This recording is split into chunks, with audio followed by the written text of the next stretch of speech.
ഞാൻ പറയുന്നത് നിങ്ങൾ ക്ഷമിക്കൂ. നിങ്ങൾ ആറാഴ്ച നിങ്ങൾ ആറാഴ്ച നിങ്ങൾ ക്ഷമിക്കൂ.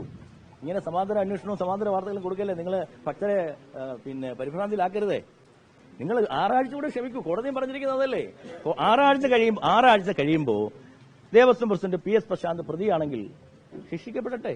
അതിനിപ്പോ എന്താ കുഴപ്പം? തെറ്റ് ചെയ്യോ അങ്ങനെയൊന്നുമില്ല. അതൊന്നുമില്ല. അങ്ങനെയൊക്കെ നിങ്ങൾക്ക് ആവശ്യമില്ലാത്ത കാര്യങ്ങൾ നിങ്ങൾക്ക് എങ്ങനെ വേണോ വ്യാഖ്യാനിക്കാമല്ലോ. ഒരു റിപ്പോർട്ട് വരുമ്പോൾ എങ്ങനെ വേണോ വ്യാഖ്യാനിക്കാമല്ലോ. ആ വ്യാഖ്യാനമൊക്കെ ആയിക്കോട്ടെ. പക്ഷെ ആ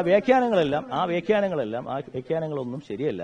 അതിനെ സംബന്ധിച്ചിടത്തോളം 4 ഉത്തരവുകളാണ് ഈ ബോർഡ് ഇറക്കിയിട്ടുള്ളത്. ആ 4 ഉത്തരവിലും കൃത്യമായ നിലപാടാണ് ബോർഡ് ഒരേ നിലപാടാണ് എടുത്തിരിക്കുന്നത്. അതിൽ പുതുതായി വന്ന ഉദ്യോഗസ്ഥരുണ്ടായ ഒരു കൺഫ്യൂഷൻ മാത്രമാണത്. അത് കൃത്യമായി അത് മാറി എന്ന് രണ്ടാമത്തെ കത്തിൽ കമ്മീഷണർക്ക് അയച്ചു കൊടുക്കുകയും കമ്മീഷണർ ആ തീരുമാനം ഞങ്ങൾക്ക് അയക്കുകയും ഏറ്റവും ഒടുവിൽ കൃത്യമായ ഉത്തരവാണ് ഇറക്കിയിട്ടുള്ളത്. ഈ ഉത്തരവിലൊന്നും ഒരു ക്ലാരിറ്റി കുറവും ബോർഡിനുമില്ല, ഉദ്യോഗസ്ഥന്മാർക്കുമില്ല.